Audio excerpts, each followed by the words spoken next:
to We Are One. Today's episode is going to be a special one as we are focusing on what I like to call the dark side of mental health. We're going to be covering what it's like to be in crisis and also what it's like to be hospitalized and when you have to have law enforcement and first responders involved. Now, how many of you out there have ever had to find yourself hospitalized, either voluntarily or non-voluntarily? I know I have. I've been in the hospital a few times. And I remember the very first time I was hospitalized was to find out what type of medications that I was able to take. And it was not a very pleasant experience for me. I was very heavily stigmatized because all I could think about was Nurse Ratched was going to lock me in my room and that I was never going to be able to socialize with others or figure out what to do next, or that they were going to put me in the hug me jacket and just leave me in a room all by myself all the time. But that really wasn't the case. I was in a hospital in Bakersfield, California, and they tried many medications with me to see which ones that I could tolerate and which ones I couldn't. Unfortunately, I couldn't get that picture out of my head and I was non-compliant. That means I wouldn't take any of the medicines that they gave me. I wouldn't eat. I didn't even want to go to group. I just wanted to get out of there as much as or as fast as I possibly could. And I agreed to go in.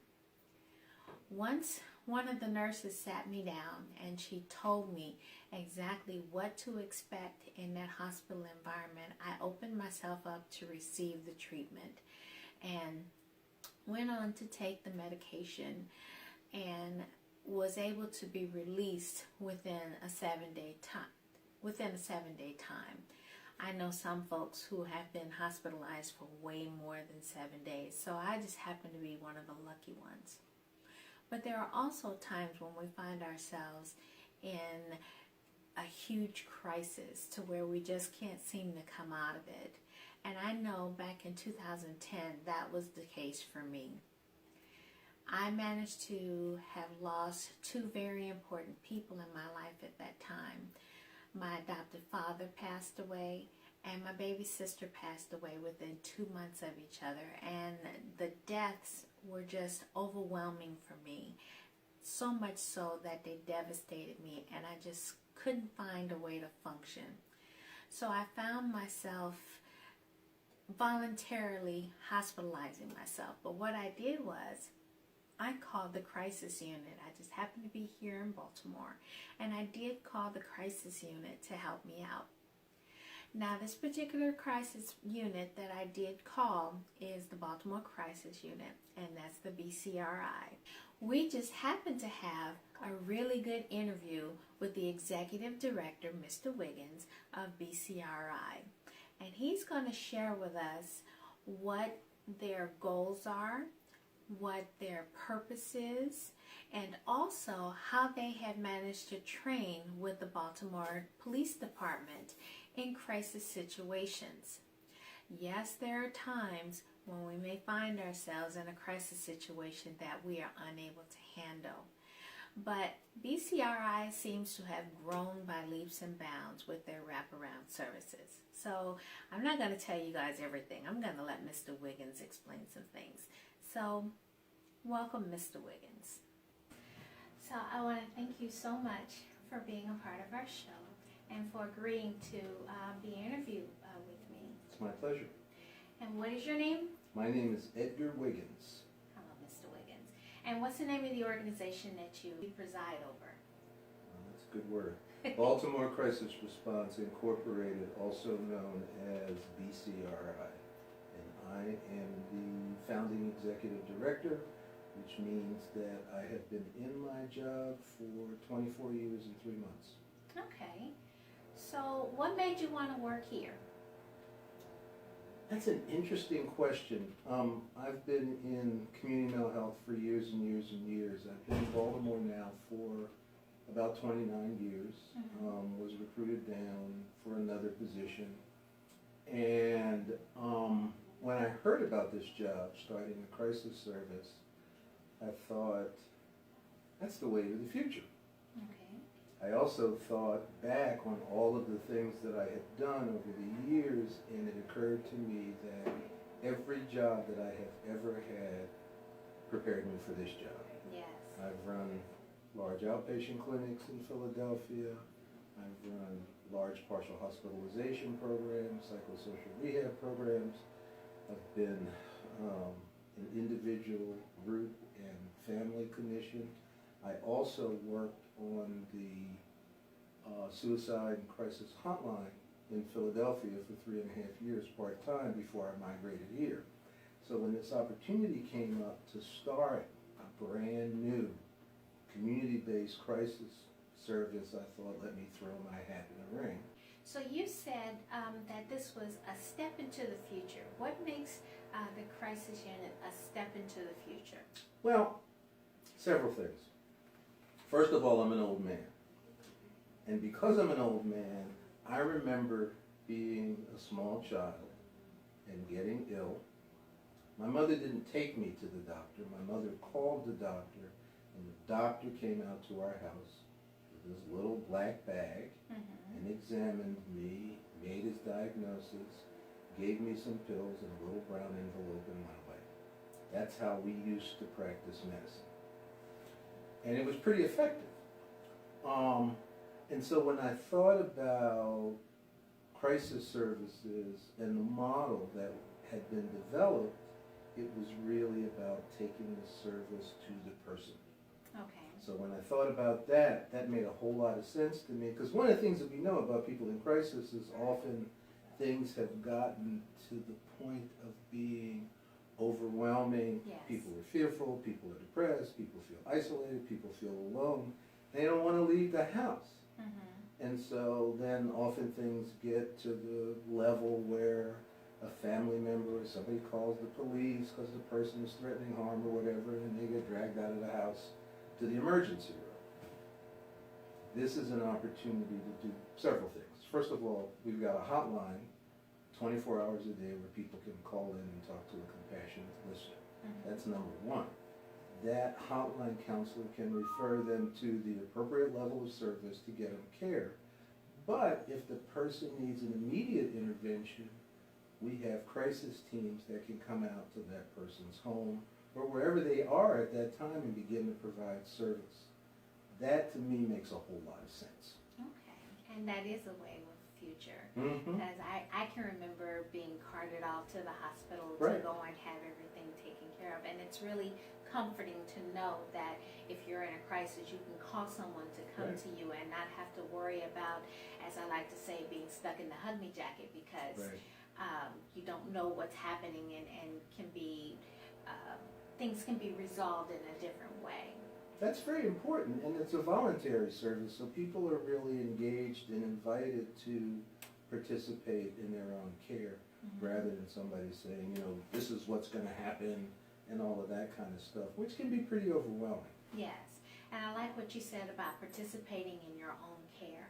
So when you send a crisis team out to someone's home, how do they engage that individual in participating in their own care? Well, first of all, the crisis counselor that they've talked to has said, would you like a team to come out to where you are and talk with you? So that's number one. So the individual is agreeing to that service and that intervention. So that's number one. And the crisis counselor on the phone has already started that process. We care, we're concerned, we want to help. So when the team comes out, then the team really does the same thing. What do you need help with? What are your concerns? What are your problems? What's going on? How can we help? So together, that individual and the team come up with a plan. That's the service that's best suited to meet that person's needs. Now, I remember years ago, I'm actually from California. Okay. I was here, I want to say in 2008, and I remember calling BCRI to get some assistance. And I remember the first time I spoke with the counselor, I didn't want them to come out. Sure. And so one thing that she did with me was to walk through an hourly plan. And and a daily plan. Right. Can you explain how that works? Well, that's very important. You know, when people are in crisis, by virtue of being in crisis, they are overwhelmed. Yes. They don't know where to turn, what to do. Your example is a good example because everybody doesn't necessarily want somebody to come out because they don't know what to expect. So, okay, if you don't want the team to come out, how can I help you develop a plan to keep you safe? And how can I support you getting what you need so that you're stable? So that kind of hourly plan and then daily plan can be very effective. We can also call back to check in and say, how's it going now? Are you feeling any better? Are you feeling worse? Do we need to change or modify the plan? So all those kinds of things are, it's not only good, effective care, but it also begins to help the person have a sense of empowerment. That I can manage this. I may need some support right now, but I can manage this. Okay, so you're like I want to say a modified helpline, because you're not just somebody on the other end of the phone. You'll come out Oh, sure. to the person and be there for them. Right. Now, what are the criteria to have an individual be admitted into your crisis unit? Well, that's a good question. The criteria are pretty straightforward. Person needs to be voluntary. This is not a situation where we have locked doors. It's a voluntary program. You agree to come in. You agree to follow the rules. We agree together on a treatment plan that seems to be most appropriate for you given where you are and what your needs are. Okay. So it's pretty straightforward. We are also concerned about if there are any substances on board, you know, drugs, alcohol, those kinds of things, because an individual may need to be detoxed from those substances. Right. The other thing is if we need to prescribe medication for you, is that a treatment that you're willing to go along with? A lot of people have a lot of misconceptions about psychiatric medications. True. And Yes. so, you know, we need to kind of explain that. So there's a lot of, in addition to doing an assessment and agreeing on a treatment plan, there's also a level of education that goes along with that. The drugs that we prescribe, for instance, are not drugs that you're going to be addicted to or dependent on. We will monitor and manage those things. There's 24-hour nursing care in our unit, so we're constantly checking on people. The nurses are meeting with people. The nurses are checking people's vitals several times a day. Individuals meet with a psychiatrist every day that they're in treatment here. That's better care than you get at a hospital. That's true. It is. Okay? There are also counselors and therapists available to talk to people. So the program is richly staffed. It's staffed 24 hours a day. So there's always somebody you can go to or talk to if you're feeling worse or if things aren't quite the way that you would like them to be. And that's all part of the treatment. So as long as you can be voluntary, as long as we can develop a plan together, then we're good to go. And you know, as a former person who was admitted here, I can honestly say that you have staff that actually listen. I know I've been in a couple of hospitals, and there have been times when I've talked to the psychiatrists or the therapists or the nurses who were on staff, and they kind of maybe listen to you a little bit. But your staff, I mean, it was years ago, but I'm pretty sure the quality hasn't diminished in between. They actually took the time to listen to not only my fears, but my issues with medication management, and they helped me get through a really tough time at that particular time. So I can definitely vouch for your staff is excellent.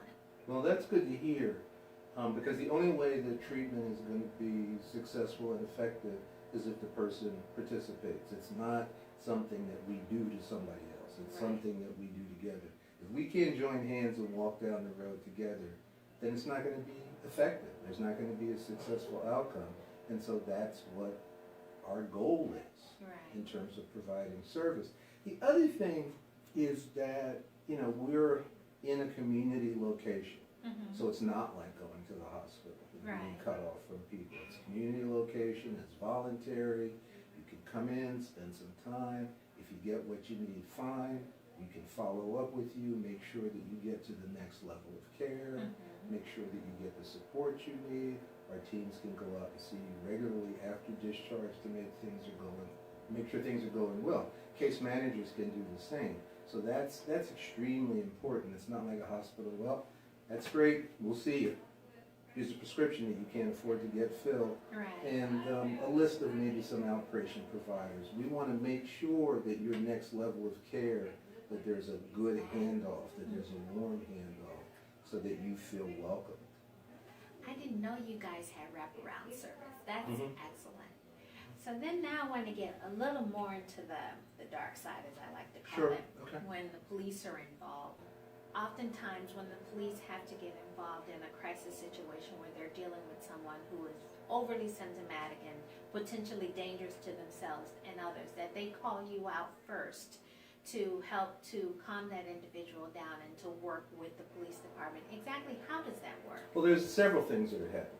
First of all, we have been involved for a number of years with training Baltimore City police officers so that they can do a better job with people who are in crisis.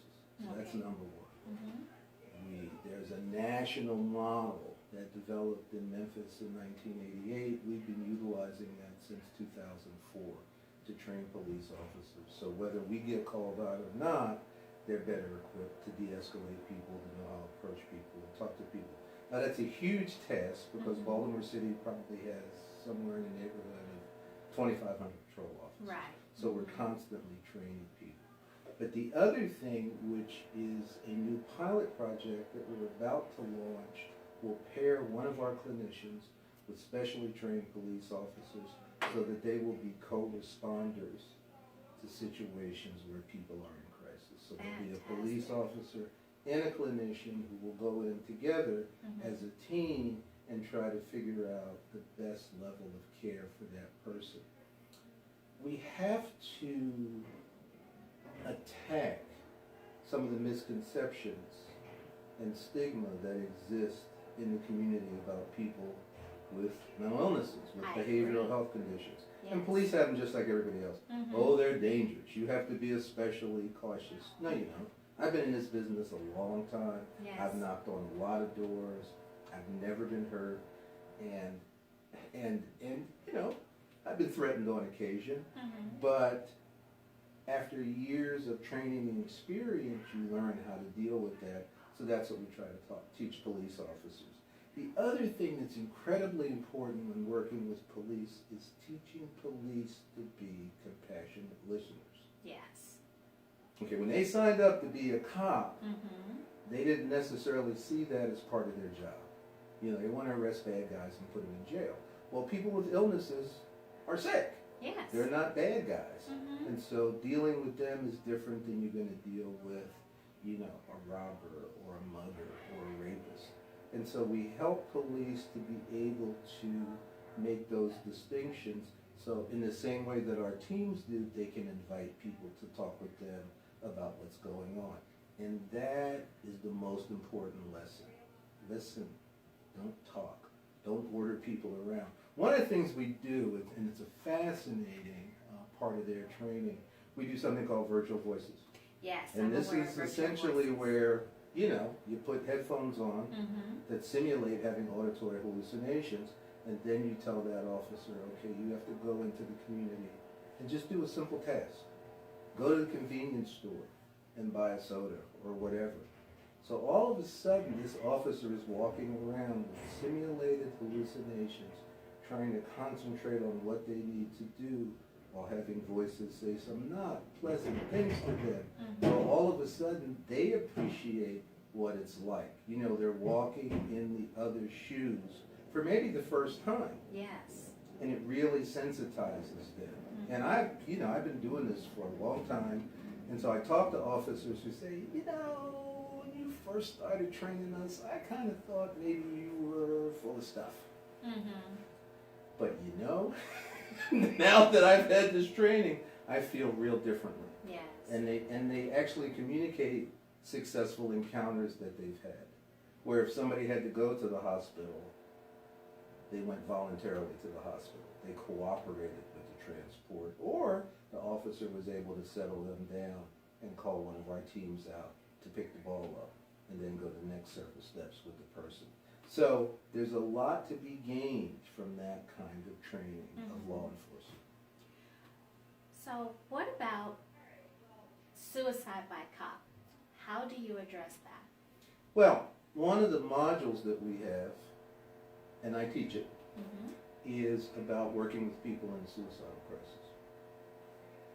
What to say, what not to say, how to assess the person's level of lethality, and how to de-escalate. And, you know, there are a lot of myths about suicide, just like everything else. Yes. And one of the myths about suicide is, well, if somebody's really going to do it, you can't talk them out of it. Not true. People in a suicidal crisis are ambivalent. Yes. And as I often try to convey to officers, it's really not that people want to die. Death is simply a vehicle. What they want is for the pain to stop. If you can address that pain when you engage the person, then you can help them be ready to take the next step and enter into care. Suicide by cop, the colloquial term. The real term is victim precipitated homicide, where people, you know, set up a situation where they get shot and killed by the police. The famous case, the first case I read, and again, I'm old, I've been doing this a long time, but I remember reading about it in the journal in 1970. There was a bar in Detroit. Everybody knew it was a cop bar. Everybody knew that that's where police went off duty to drink and socialize. Story is, guy walks in, pulls out a gun, the police see the gun and respond as they are trained to respond.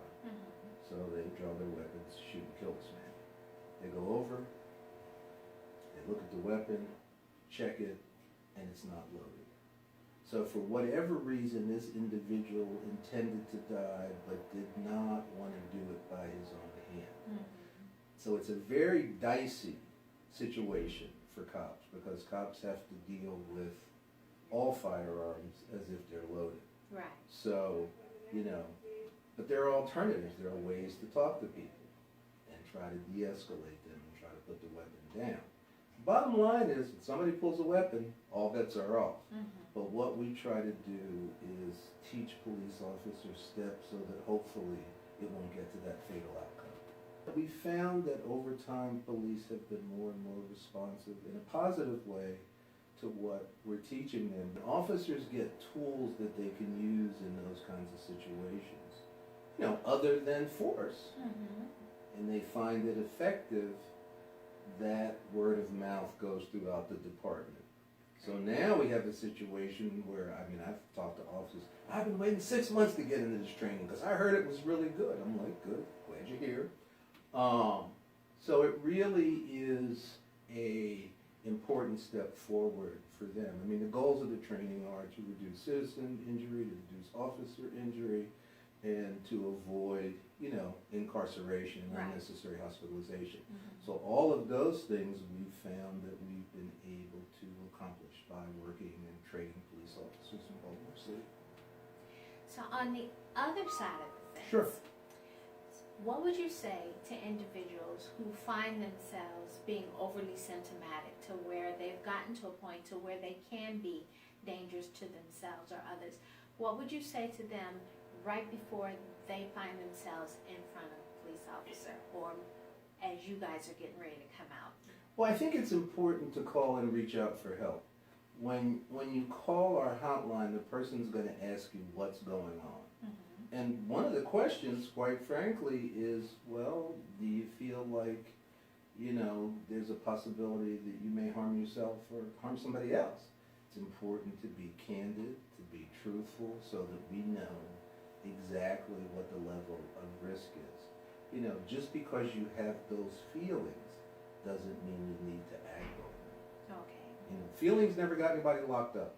True. Actions get people locked up. Yes. And, you know, I've worked with a lot of people over the years who have been really in distress and upset and overwhelmed and symptomatic, but when they reached out for help and really began to believe that there was somebody who wanted to help them, that makes all the difference. worked in Philly years and years ago, you know, I had the situation where I talked to people on that hotline who had loaded guns in their hand and were thinking about, you know, taking their own life. And we were able to kind of bring that down and de-escalate people and get the gun put away. So that when somebody came out, you know, they were in a position where they weren't fearful. Right. Because when I send police into a situation, and certainly it was true in Philly, it's the same with our teams, we have to let them know all of the risk involved. Mm-hmm. But if we've been able to de-escalate somebody and get them to lock up the gun or give the gun to a family member, it makes all the difference. Yes, there's a gun on the scene, but it's locked up, you know, wife, girlfriend, boyfriend, mother, father has removed it, so it's not a threat to you.